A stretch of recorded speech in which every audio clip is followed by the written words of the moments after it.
Una semana más ha pasado y gracias a Dios que nos concede encontrarnos una vez más a través de este espacio.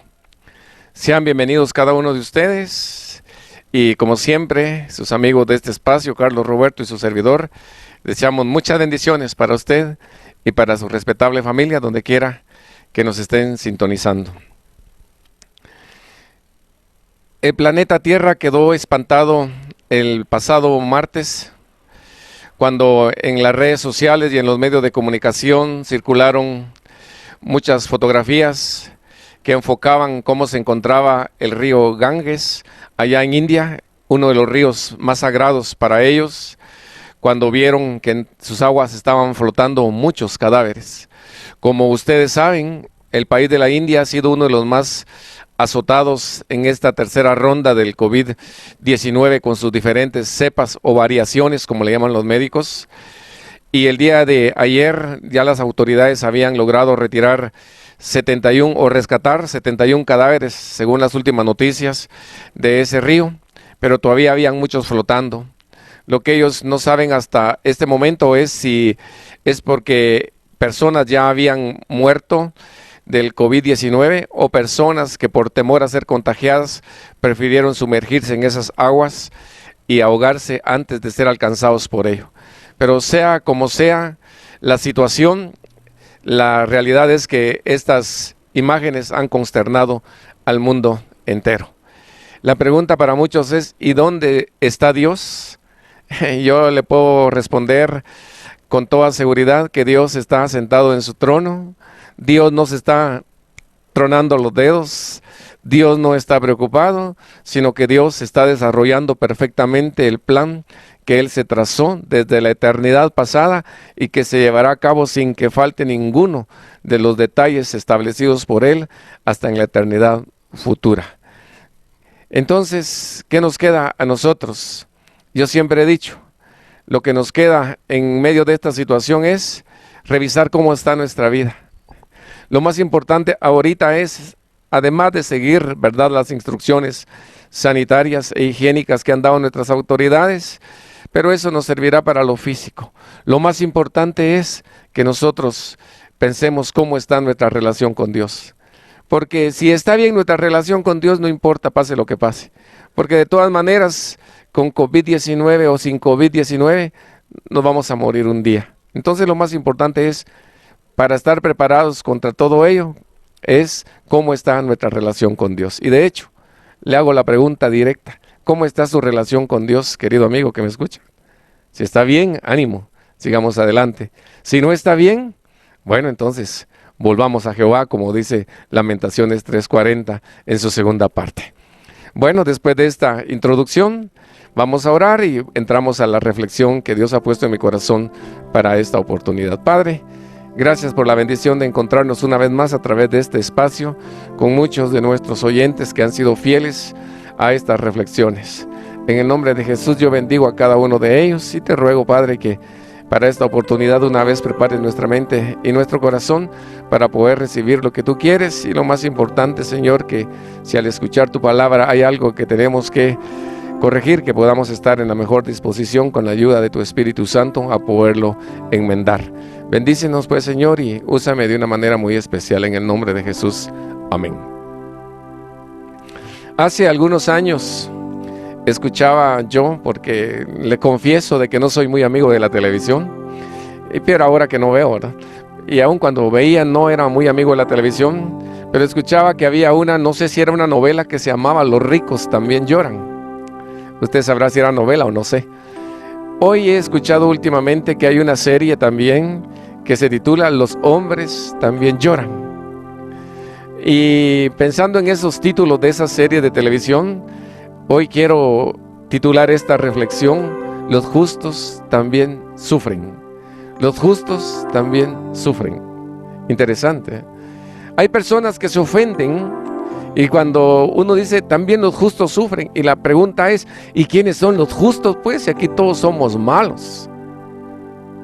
Pero ¿sabe una cosa? La Biblia dice que aquellos que hemos recibido a Cristo como nuestro Salvador, hemos sido justificados y por ende Dios nos ve como justos. Cuando en el Sermón del Monte Jesús habla acerca de cómo Dios hace descender la lluvia y cómo Dios hace que salga el sol, dice la Biblia que Dios hace que la lluvia descienda sobre justos e injustos y que el sol salga sobre buenos y sobre malos. Mire, hace la diferencia. Y otra vez la pregunta, ¿quiénes son los buenos, pues? ¿Quiénes son los justos? Y vamos a eso, que nosotros que hemos recibido a Cristo como nuestro Salvador, no somos buenos porque realmente seamos buenos. Lo bueno que hemos hecho es que hemos reconocido que nosotros somos malos, pero que Dios, que es tan bueno, nos perdona a través de Jesucristo. Y por eso es que Dios nos ve como buenos, pero es a través de Jesucristo. Porque si Dios nos viera, aún siendo cristianos, nos viera por nosotros mismos, siempre va a haber personas malas, personas imperfectas, porque no hay ningún cristiano perfecto. Quiero que le quede claro esto. Entonces, los justos son aquellos hombres y mujeres que han recibido a Jesús como su Salvador. Porque cuando usted lee Romanos 5:1 dice: justificados pues por la fe tenemos paz para con Dios, pero es por medio de nuestro Señor Jesucristo. Así que si usted quiere ser declarado justo delante de Dios, que Dios lo vea como justo, entonces tiene que recibir a Jesús como su Salvador. Porque si usted no recibe a Jesús como su Salvador, Dios lo va a ver a usted por usted mismo. ¿Y qué es lo que va a ver? Un vil, un miserable pecador. Pero cuando usted deposita su confianza en Jesucristo, ya Dios lo ve a través de él y por eso lo ve como justo. Entonces los justos también sufren. Yo siempre he dicho que aquí en la tierra todos sufrimos, pero la diferencia está, una vez más, se lo recalco, que los que hemos creído en Cristo sufrimos con la esperanza de que un día ese sufrimiento va a terminar e iremos a gozar con Él por toda la eternidad. Esa es la gran diferencia.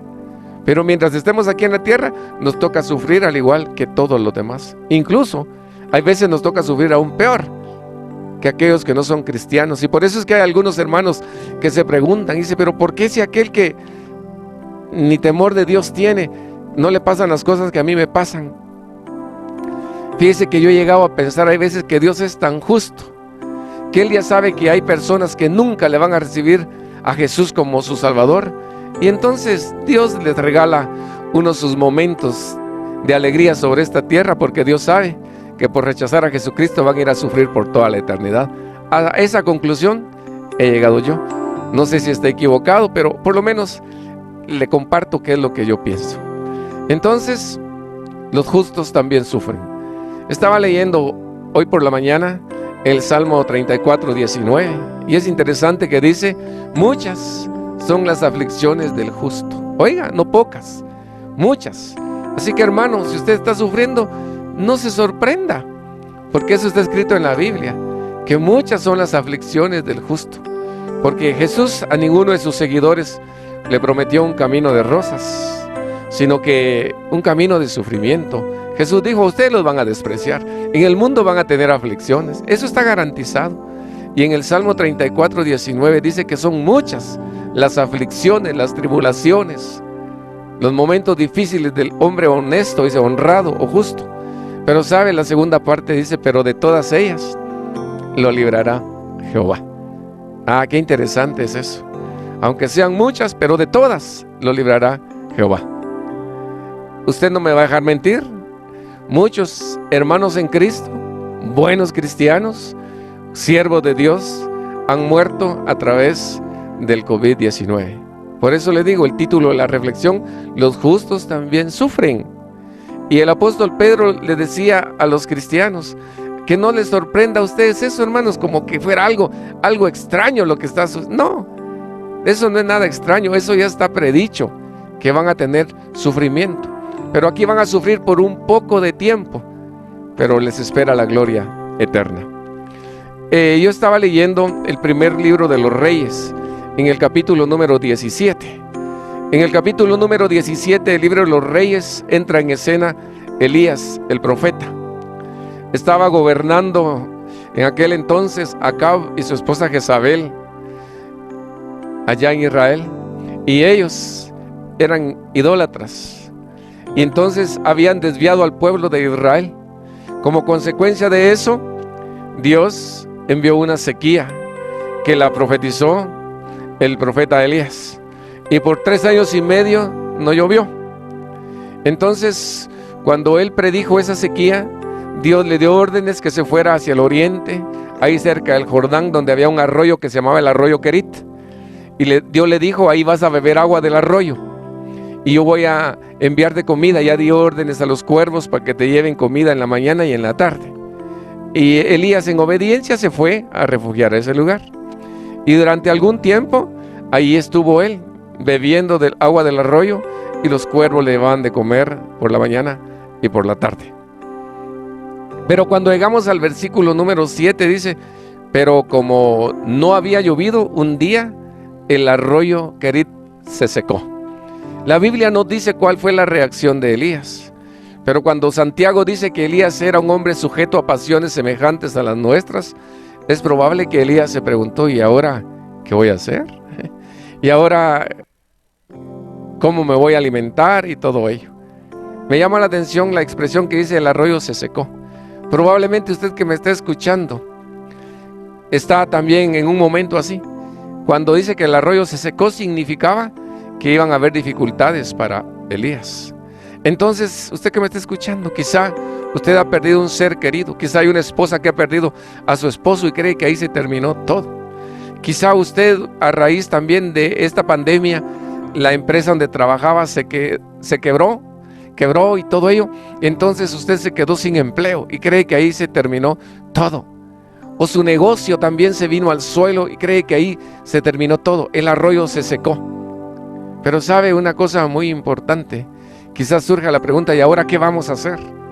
Probablemente Elías hizo la misma pregunta que usted y yo nos hacemos en medio de situaciones difíciles. Pero ¿sabe qué es lo impresionante, lo interesante? Lo que dice a continuación el pasaje, después del versículo 7, usted va a encontrar ¿qué hizo Dios? Aquí hay una lección muy importante, que Dios echa mano de los recursos que muchas veces nosotros creemos que no es posible, pues. Pero qué maravilloso que Dios, Él no conoce limitaciones, Él no conoce ninguna cosa allí que le impida obrar poderosamente.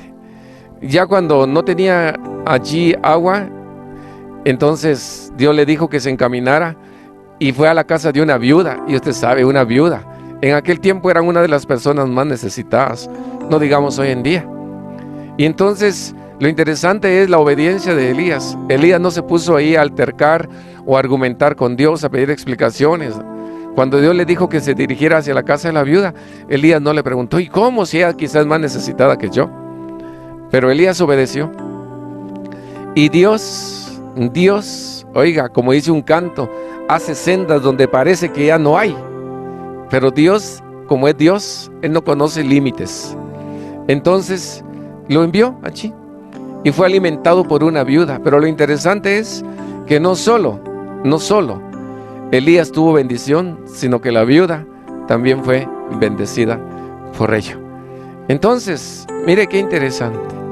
Los justos también sufren. El profeta Elías, el gran siervo de Dios, también fue afectado por esta situación. Pero Dios siempre proveyó para la necesidad de Elías. La obediencia de Elías, aún en medio de esta crisis, pudo bendecir a una viuda y a su hijo. Entonces, ¿qué significa eso?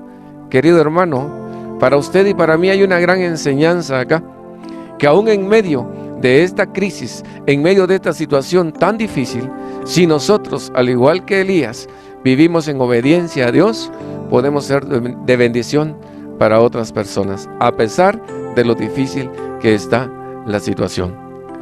Yo quiero dejar bien claro en la mente y el corazón, especialmente de cada uno de nosotros, querido hermano, querida hermana, el hecho de ser cristianos no nos hace inmune a las situaciones difíciles que se enfrentan en esta vida.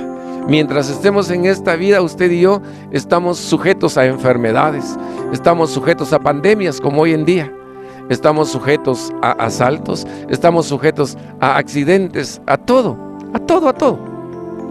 Pero recuerde que si nuestra vida está en las manos de Dios, está en el lugar correcto. Y todo lo que hace Dios, lo hace bien hecho. Dios nunca se equivoca con lo que hace.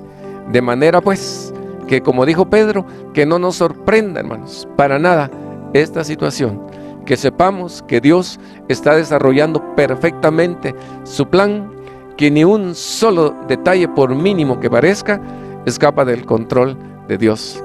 También usted ya escuchó recientemente, ¿verdad?, las noticias del Medio Oriente, cómo están enfrascados en una gran batalla los palestinos con los israelitas.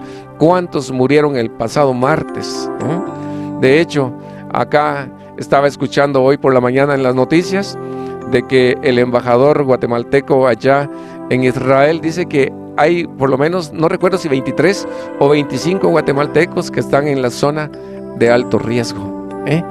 Todo eso está bajo el control de Dios. Estas y muchas cosas más pasarán y pareciera que Dios ha perdido el control, pero yo quiero dejar bien claro en su mente que Dios soberanamente está gobernando desde el cielo. Nada escapa de su control. Así que, hermano y hermana, sigamos confiando en el Señor. Preocupémonos por hacer real en nuestra vida lo que Jesús dijo en San Mateo 6:33. Busquemos primeramente el reino de Dios y su justicia. Que la prioridad número 1 en nuestra vida sean las cosas de Dios, como dice Colosenses 3. Que pongamos nuestra mirada en las cosas de arriba y que los resultados se los dejemos a Dios. Si nosotros nos preocupamos por hacer la voluntad de Dios, nos esforzamos por hacer la voluntad de Dios, Dios se va a ocupar de nuestras necesidades básicas mientras estemos en esta tierra, porque es lo que dice la otra parte de San Mateo 6:33. Y todas estas cosas, lo que he hablado anteriormente, comida, bebida y vestuario, dice que vendrá como una añadidura. Su parte y mi parte, querido amigo, querido hermano, es poner a Dios como la prioridad número 1, buscar las cosas de arriba, como dice Colosenses capítulo 3. Quiera Dios pues que usted y yo tomemos en serio la reflexión de esta mañana y que sigamos confiando en las promesas de Dios nuestro Señor, que así como Él, en medio de aquella situación tan difícil, sacó avante a profeta Elías, no le hizo falta nada durante ese tiempo, así Dios también estará con nosotros. Solo obedezcamos como lo hizo el profeta Elías. Bendiciones para todos. Gracias, Dios, por haber hablado una vez más a nuestro corazón. Gracias por habernos recordado a nosotros como cristianos que el hecho de ser tus hijos no significa que no vamos a sufrir en esta tierra. Pero qué maravilloso es saber que en medio del sufrimiento tú estás con nosotros y que un día este sufrimiento va a terminar e iremos a gozar contigo por toda la eternidad.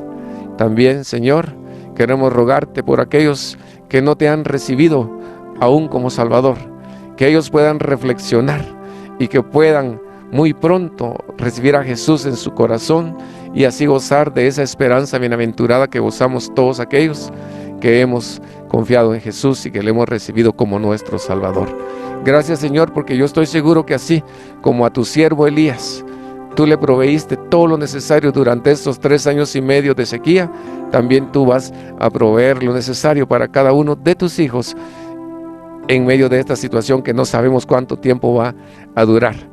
Pero gracias, Señor, solo ayúdanos a vivir en obediencia como Elías, y al hacerlo así, aún en medio de esta pandemia, podemos ser de bendición para todos los demás. Muchas gracias, pues, eterno Dios, por todo. En el nombre de Jesús, bendecimos a cada uno de nuestros oyentes. Amén. Ha sido un privilegio muy grande de parte de Dios haber compartido este espacio con ustedes. Esperamos que pueda ser de bendición para cada uno. Y si Dios nos concede vida, nos encontramos la próxima semana. Bendiciones para todos.